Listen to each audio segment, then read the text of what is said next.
Entrepreneurially Thinking is a presentation of BioSTL and CET, Center for Emerging Technologies, with Rare Gem Productions, changing the way you view new ventures, including you on the pathway to success with your business in the St. Louis marketplace and beyond.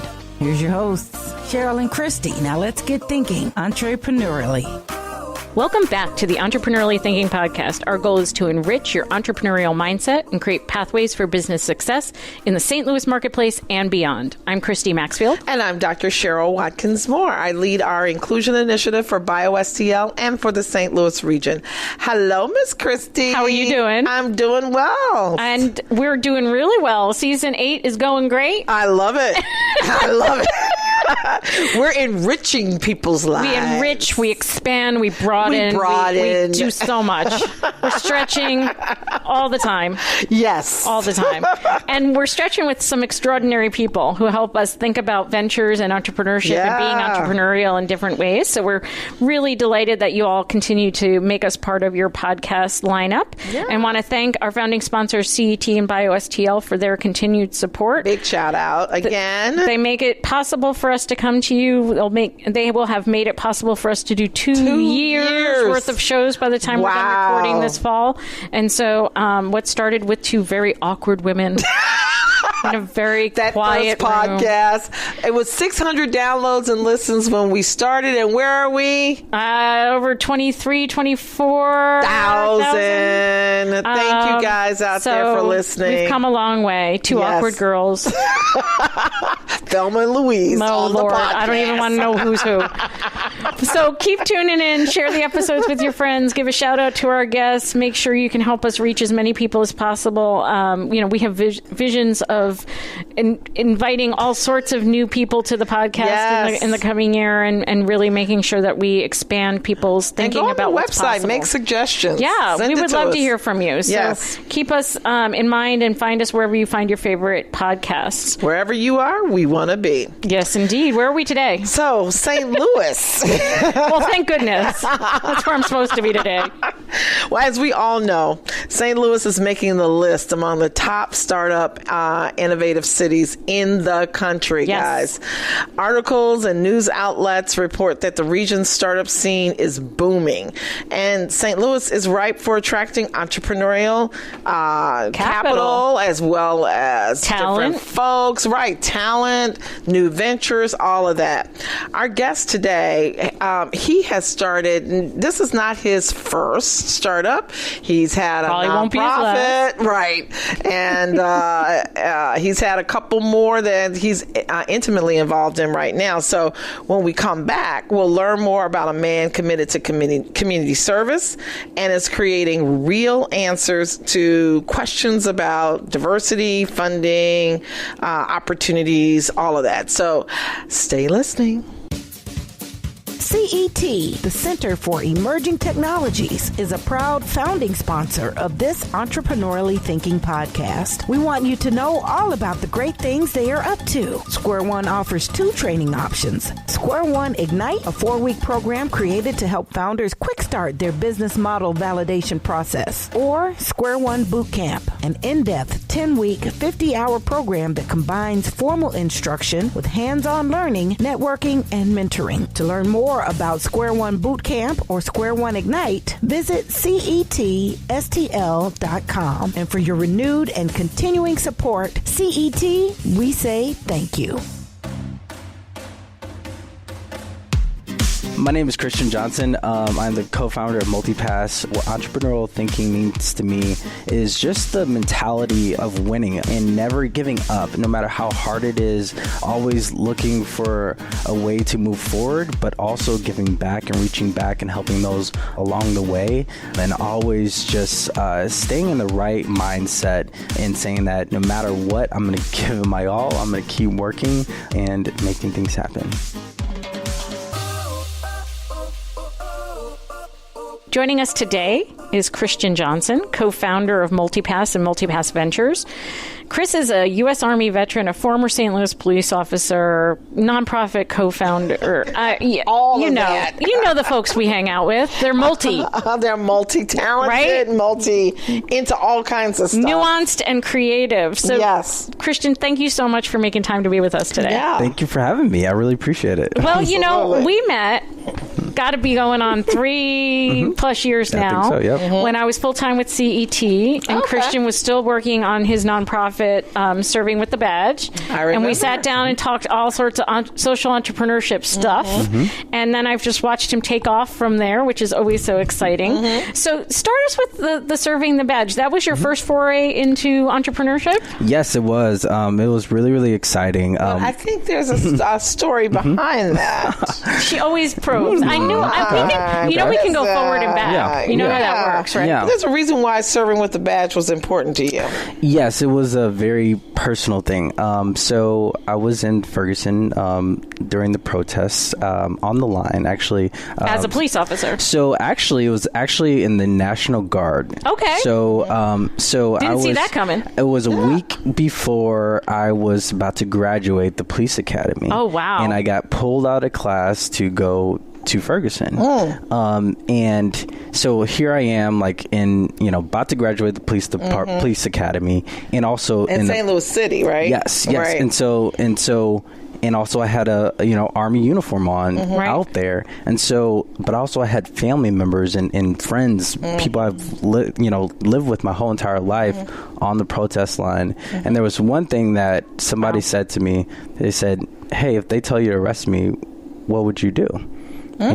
Are you going to lock me up?" And that was something that really personally hit me, because here I am, joining a new family, and now, but also on the other side, through like this complete tension, this complete unrest where I'm having to make a decision, like, what side should I choose? But at the end of the day, like, I really felt like, why am I choosing a side? Why are there sides? Like, what can I do personally as a police officer and as a young black man in the city of St. Louis?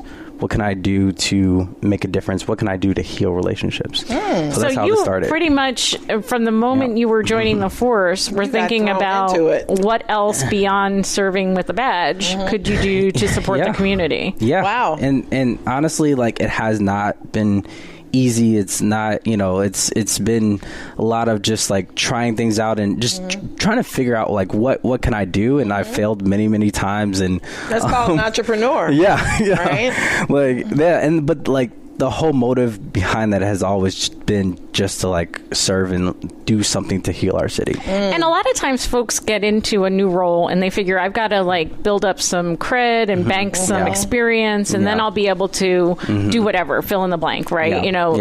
Push the envelope and make people move out of their comfort zones and stuff. Exactly. But it sounds like, if I've got the timeline right, from the time you exited the academy, entered the police force, and when I met you and where we are today, you pretty much were like, I don't have time to like sort of bank all that. I can't get 20 years in and then decide it's time to blend being a public servant and a community activist. I've got to figure out how to do these things simultaneously. Exactly. Right. And the thing is, like, it came at a very deep personal cost. Like, but for some reason, I try to let it go. I try to just do it, everyday thing. But when I looked at what changed my mind was, like, I looked at one of my sergeants. He was about to retire, and he'd done like 30 years on the street, and he was tired. He was a black, sergeant. He'd done many years on the streets in North St. Louis, and like, I knew that I didn't want to spend 30 years and never have like really done things that I felt like would actually move this needle. Yeah. Exactly. So what was serving with the badge, just so our listeners know did you what quit that the was? force? I did. Retired from the force? I resigned from the police department to do serving with the badge full time, and basically just created high impact programs and different initiatives that got police and communities working together.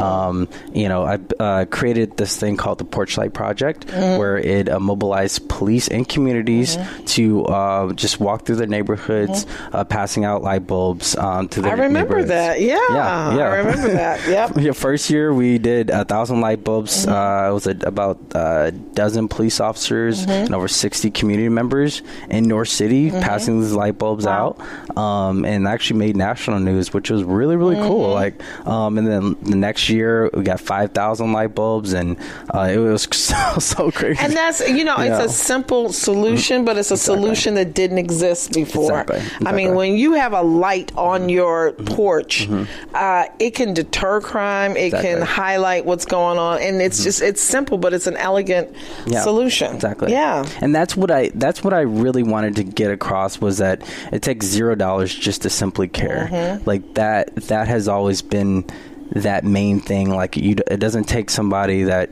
has this high title or whatever. It just or takes high tech a solution. Exactly. A light bulb. Yep.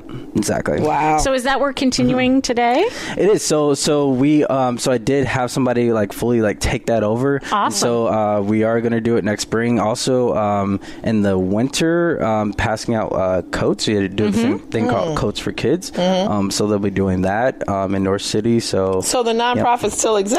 It does still exist. There's more just the specific projects that are happening right now. Okay. But while I was building that, it was Patty Hagan from T-Rex. She's the director of T-Rex. Yes. She brought me into T-Rex and said, "Hey, just work on what you're doing because I want to help you." And I kind of went on this long-term journey of creating collaborative police stations, because I really felt like that was this way that we can really heal the community. So what does that mean? Collaborative police station? Yeah, so basically, right now here in the city of St. Louis, these police stations are jury places. Nobody wants to be nobody there. wants to be the police officers or the communities. Period. Well, that's kind of bad when the police officers don't want to be there, but that's really true. They're functional. They're functional spaces. Exactly. So, but if a police officer is spending average 10, 20 years on the streets, if you're mentally having them go every day into the same space, and we have to take care of their minds, right? They're police officers are humans, right? So, and then also the community should feel like this space is also theirs, because it is, right? And so I created this plan to redesign our police stations, and I wanted to take this long term, because of course there's a lot of political So and funding around it. Exactly. Because and funding police organizations, they lack funding, especially in the city. So to even pay the officers. So how do you get the space? So redesigned? So I actually created a simple plan of just repainting the police station, and also teamed up with the Regional Arts Commission. They said they'll actually put paintings up, murals. And then also WashU students, the School of Architectural Design, they actually their students have to create these different designs for their projects. And so I put all these pieces together. Sounds like some asset mapping to me. Exactly. And Christian, you must have a gift of gab to be able to get WashU. You think a little persuasion going on? Yeah, I mean, it's that gift of entrepreneurialism, right? Yeah, just just really presenting a vision, I think, where it's just hey, this is something that we believe that can happen. Now, has that started to happen? Have they painted some of these stations? No. But you're still working on it. So I honestly, now I've switched to more of a long-term plan, and I knew I had to personally become quote, I guess, an expert in space and design, and that's actually how MultiPass was born. We love that. This is longevity here. This is linking. Yeah. So what is MultiPass? So MultiPass is a network of co-working, independently owned and operated co-working spaces across the world. We partner up with larger companies such as Staples and Herman Miller, big companies that actually supply the needs of these spaces. And we basically we structure like lower cost discounts, rebate programs for these spaces to operate their spaces. So like an association model. Yes, if I'm a co-working space, 100%. if I want to get into the association of co-working spaces, that gets me perks and benefits. Exactly. And so we have about 50 spaces worldwide, which is really, really awesome. And now that's actually how we actually started our venture arm, because we not only are supplying the needs of the spaces, but we wanted to do more to supply the needs of the actual startups within the spaces. So how did you scale that in terms of, with 50 spaces? Is that, and how did you get 50 spaces? Yeah, I mean, that's a lot of one by one. Building associations is not easy. Honestly, it was everyday calls, like and pitching, and honestly, like there's a lot of things the phones and exactly that's pavement. it. At the end of the day, like in order to build something, you have to just get down and dirty. But that's interesting, because a lot of times people do business based on face-to-face relationships. You're doing it on the phone, which is, I think, that's a whole different medium. Exactly. Because and also LinkedIn too. Yeah, which is great. Right. Well, and the networks you're able to be in, right? Yep. Right. That's it. So how has building MultiPass given you sort of that window into design and space and building and management and all those things you felt like, if I'm going to do a long-term play on redesigning the police station, what it is in terms of community space and gathering and all of the things that come with that. What has building MultiPass given you? It honestly has process? Given me such an insight into how space helps people collaborate, how it helps people build relationships, even like the type of furniture, like what is the mentality behind the furniture within this particular room, or even the room that we're sitting in, right? And where is it positioned? And so when I've got to like work with like the top architectural firms here in St. Louis, and even across the country, like people that even with HOK, like they've come on as a national partner and they build airports, and now I'm like able to like really learn from them on a very deep level. So that is like now not only gives me experience and that knowledge, but also like credibility in the space. Like, hey, these are our partners, and now we can offer you a lot more resources. That's amazing. I'm really interested in that, and I want to talk more about how we build relationships and in the spaces we're in when we come back. Okay. BioSTL is a proud founding sponsor of this entrepreneurially thinking podcast, and we want you to know all about the great things they are up to. BioSTL Fundamentals is an entrepreneur development program targeted to founders wishing to start a company in the bioscience space, including therapeutic products, diagnostic products, medical devices, animal and crop agriculture products, and research tools. Participants earn resources by achieving specific coaching goals. You can learn more about BioSTL Fundamentals by visiting biostl.org. And for your renewed and continuing support, BioSTL, we say thank you. Hey, this is Steph Nissen. I'm the Director of Digital and part owner at Atomic Revenue here in St. Louis. And entrepreneurially thinking means to me listening to the stories of entrepreneurs that came before you that are in the same space as you, but also finding your own path forward. So, Christian, as you're learning about how space and design, furniture choices, color choices, light, all the things that we know go into the environments that we create, how those could help build relationships between the police and the communities that they serve. What are you seeing in terms of how those spaces matter in terms of entrepreneurship too? Because we can even poke fun as folks who live in co-working spaces and shared spaces, right?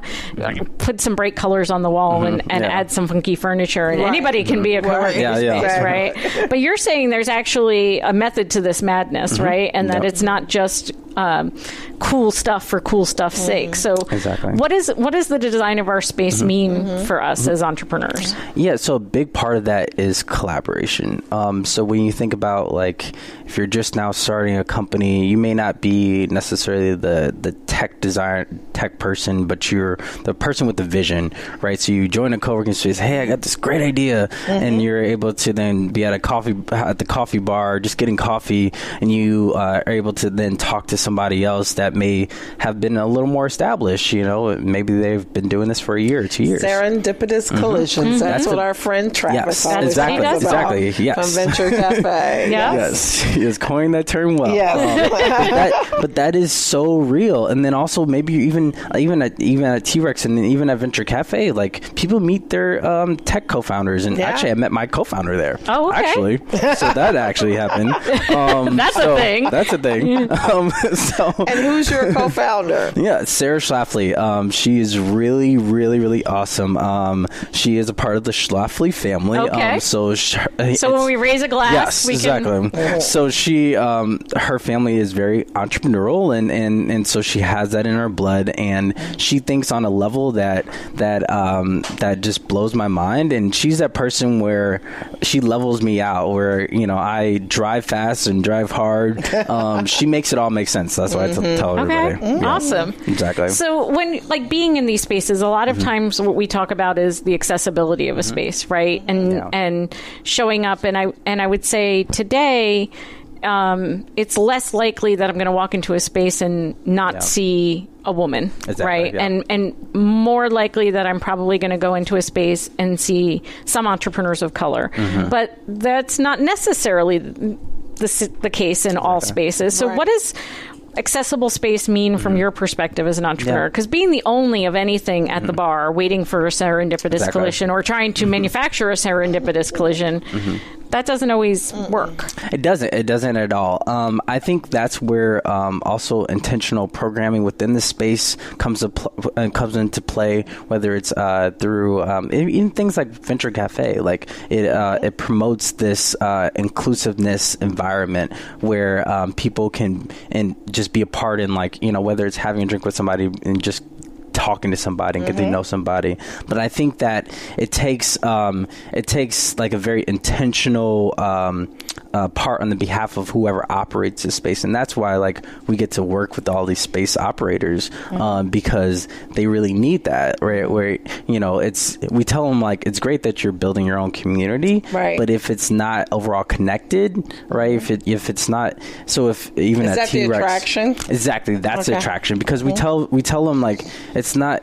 Innovation doesn't happen. It doesn't happen when it's siloed, and that's because we actually call all our spaces innovative spaces that join our network. So we're value based. So we really care about 4 values. They have to have strong community and also diversity and diversity goals, and working towards that. And that's our that's how we work with them.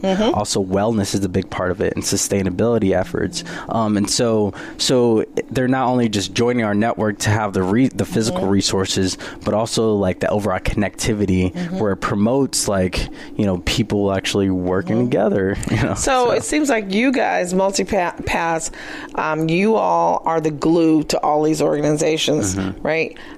Do they have an opportunity to interact outside of what you bring to the table? Do they naturally connect on other aspects, especially like if it's 50 of them all over the world? Yeah, it sounds like it's more than just bulk purchasing. Yeah. Exactly. Yeah, it's a lot more than that, and a lot of times they don't, because they're so busy working on building their own startup. Basically, like they are a startup. Right. Exactly. They're a startup. Exactly. So that's what. And honestly, even with co-working, the co-working business model is still trying to be worked out. How what's the real money model? Yeah. Exactly. So we're able to also share learn experiences from different parts of the world, or different parts of the different states or communities. So that's the kind of the big value that we have, and just more exciting to not only know their stories, but also the stories of the startups within the spaces. Oh,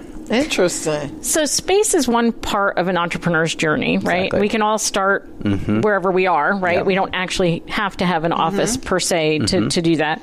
But we talked about how this puts you in close proximity to people, which creates networks, which creates opportunity. And we know all those connect when it comes to capital, right? Yep. Who we know is so much a part of the capital landscape, Right. Exactly. as it is part of whether we can source talent, whether we can get good mentors, whether we can fund our businesses, all those and things, move along. right? Yeah, right. So, Cheryl and I are very interested in these questions, right? And how they affect particularly women and entrepreneurs of color. Exactly. And I know that you're in the very early stages of looking at what does it mean to support companies from a financial standpoint. What gap are you trying to fill? Yeah. Honestly, the gap that I'm trying to fill is early stage, whether it's pre-seed or seed, whether they just started out and they're just trying to get on their feet. I am trying to fill this gap where they're normally not the ones getting funded, where it's, people of color, women, from the LGBTQ, TA community, and also veterans, me also being a veteran myself. So that is the gap that we're trying to fill. And also even the Midwest, like Midwest startups, like they're scrappy, like, and they don't look like startups everywhere, exactly. which is why they're here, right? Right. So that's kind of the gap. Yeah. And one of the things we've always noted, or continue to note, is that St. Louis doesn't have a fund for Black entrepreneurs, right? Exactly. It has a few... Not today. Yeah, Not today. Exactly. And it has a few support organizations for female entrepreneurs. Right. As far as I know, it doesn't have anything for entrepreneurs with disabilities or entrepreneurs from the queer community, right? Right. Exactly. Where do you sort of fall in that? Do we need these identity-specific entrepreneur funding sources? Do we talked earlier about silos, right? Exactly. We also don't have accelerators that are primarily focused on the entrepreneur and their personal characteristics and identity. And I could argue both sides that that's a weakness in our community, but it also might present other opportunities to keep folks from being siloed. So where do you sort of net out on that? I approach it from like, my goal is to really create and highlight diverse startups, and this is startups that are of people of color, like and ranging from different perspectives, right? Different identities, different intersectionalities. Exactly. And so honestly, that is my goal. Even like with the company that I'm building, I have a white co-founder, white female co-founder, and very soon actually hiring a white male, and it's called diversity. So that is literally something that I strongly believe in. And with always recognizing, yes, like we do have to make sure that we are specifically like funding, being intentional and funding people of color, like people like, spaces that or just startups that have not historically been funded. I think that's super, super important. But I very much approach it from like a fully diverse perspective. Interesting. Yeah. Cool. Yeah. And the ROI has to be there. I mean, no matter what funding structure or intentional strategy that you have, because as we know, venture organizations are in the business to make money. Exactly. and that's something that I'm really excited about, because there has been a strong business case of that. The more diverse your startup is, like the stronger ROI that you have. Yeah. Absolutely. And something that I'm looking into right now, and how I'm looking to even make our venture side better right now. Haven't really told anybody this yet, but we are. It's just us. Yeah, so we 23,000 other people, but so that's okay. We are looking actually into creating our artificial intelligence backed, where we're actually going to be helping, looking for these diverse startups, but also just vetting them too. So that's something that we are looking into right now. So we're doing a very deep dive in how that actually plays a part in reducing bias, and because it's something that like a lot of different startups are doing right now, or I'm sorry, also venture capitalist firms are doing. Google Ventures actually has a very strong artificial intelligence platform. So that using it as a vetting tool? Exactly. Yep. Sourcing and vetting. Sourcing and vetting deal flow in a way using artificial intelligence to minimize bias. Exactly. So that is something that we are currently looking at and researching. Yeah, I'm like sitting here going, so how does that work? Yeah. So it basically takes different metrics and like so right now the F6S, they're a platform that basically So for people who don't know, we know, but maybe you want to explain that. So they're basically the platform where different startups go to apply for funding or have a profile, accelerators, be all that accessible stuff. to. And so now this platform, they have a lot of data, and now we've actually partnered up with them on a national level where they're like, hey, we have data we want to be a part of, specifically reaching diverse startups. And so we're looking at how does artificial intelligence play a part in looking at that data and picking out the best startups that are diverse. So that's something that it's very, very interesting. That's going to be, because venture firms can't do that right now. Yeah, exactly. Right. There's only and when you teach computers how to learn, it depends. It doesn't actually matter who's teaching them and what they're being taught. Exactly. Right. Exactly. But I was interesting because one of the firms that's here in town, they were using analytics prior to investing to assess the team's critical thinking skills with grit, entrepreneurial grit. And it's funny because even with that data, it was hard to predict. Yeah. Because you could say, this person, they might not have all of the what it takes to be an entrepreneur. Exactly. But then how are you screened? Because when you go back to like just ACT testing, some people don't. I'm sorry, don't if you took do my well. test scores, I wasn't qualified to do anything. There was just this woman on, I don't know what platform she was on, but she's a successful entrepreneur, and she just took the ACT and got like a 14. She was like, this does not dictate what you do for success. So that'd be very interesting to learn more about the AI platform. And I don't think it like it replaces. It doesn't replace the intangible part of like instinct. Exactly. I think it plays a part in it. So definitely like right now, just like researching that and just trying to see where that plays. I'm interested in what kind of trends can it detect. Exactly. Where we think, we know what good investments look like, and instead, what it might show us is that we don't. Our instinct isn't quite as honed as we think it is. Exactly. Or the biases that we hold are wrong. Yeah. So to be able to see trends and to discern patterns that we can't really see without that kind of thinking. And this is happening on a national level. And actually, this is something else that we haven't told anybody, and we're just it's only now 23,000. Exactly.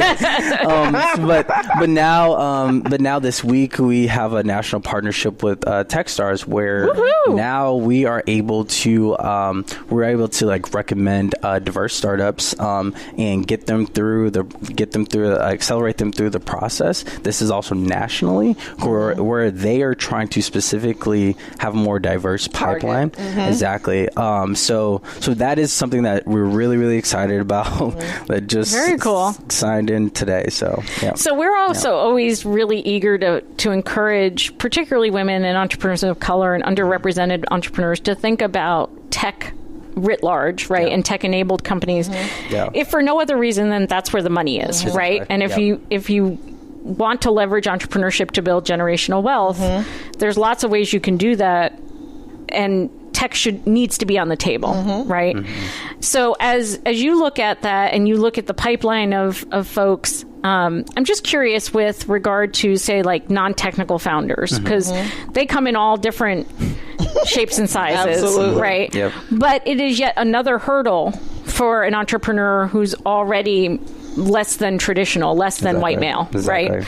And so you're tech focused, right? What the fund is? Yes, it is tech focused. So how do you in consumer goods? I'm sorry. Okay. Oh, cool. Yep. So how do you encourage? Because I think part of the equation is the aspirations, right?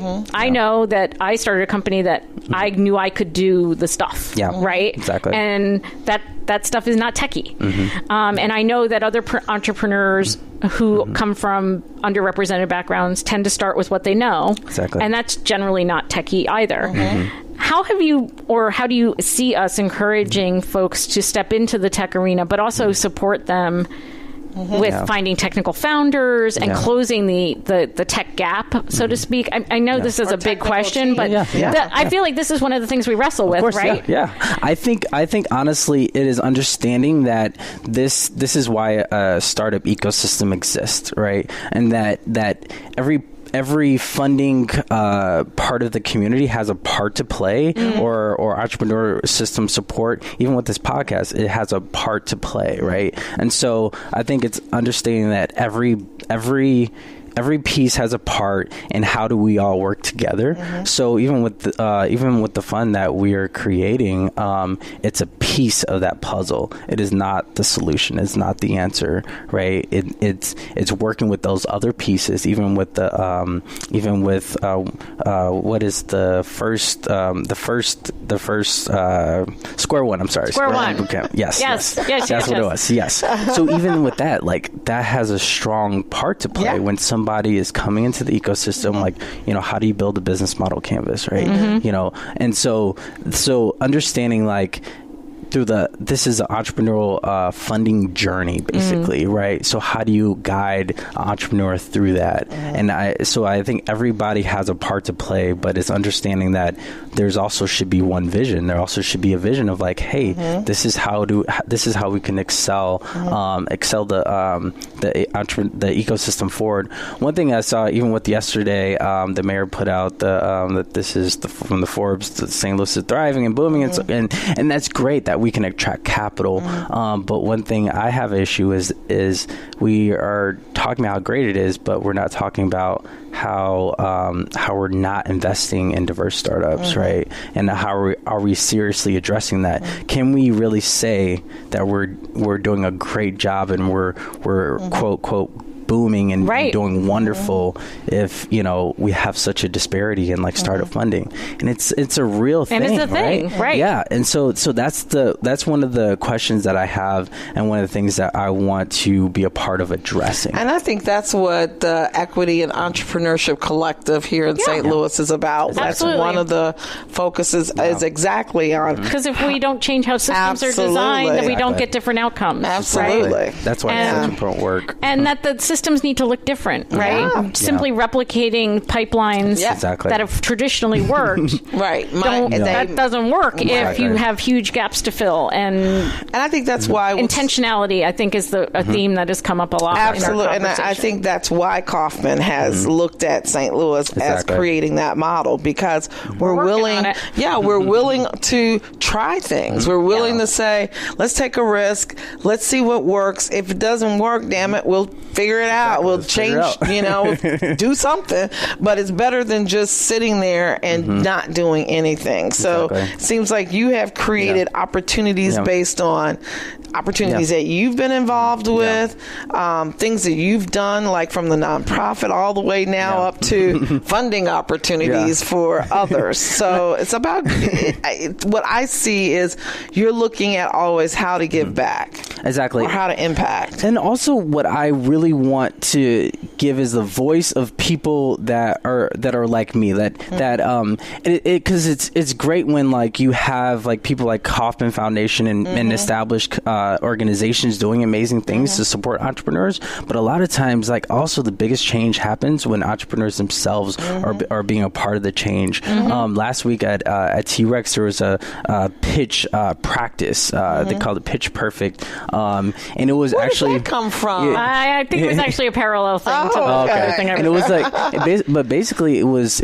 some T-Rex members that got together and said, hey, like, let's just get together and practice our pitches together. Yep. And it was so beautiful. It wasn't put on by our trance or anything like that. And it was just so wonderful. Serendipitous collision. Right. Like, and so honestly, I believe as much as it is important that that established brands and big ecosystem partners and that help lead that charge. It's the grassroots. Also, it's the grassroots. Grassroots, Awesome. meaning the big tent. Everybody under. So if folks want to keep tabs on you and all the different things you're experimenting with and keeping your eye on and being a part of moving forward, where should they find you? Definitely our website, multipassapp.com. Also, I guess our handle is multipass eco.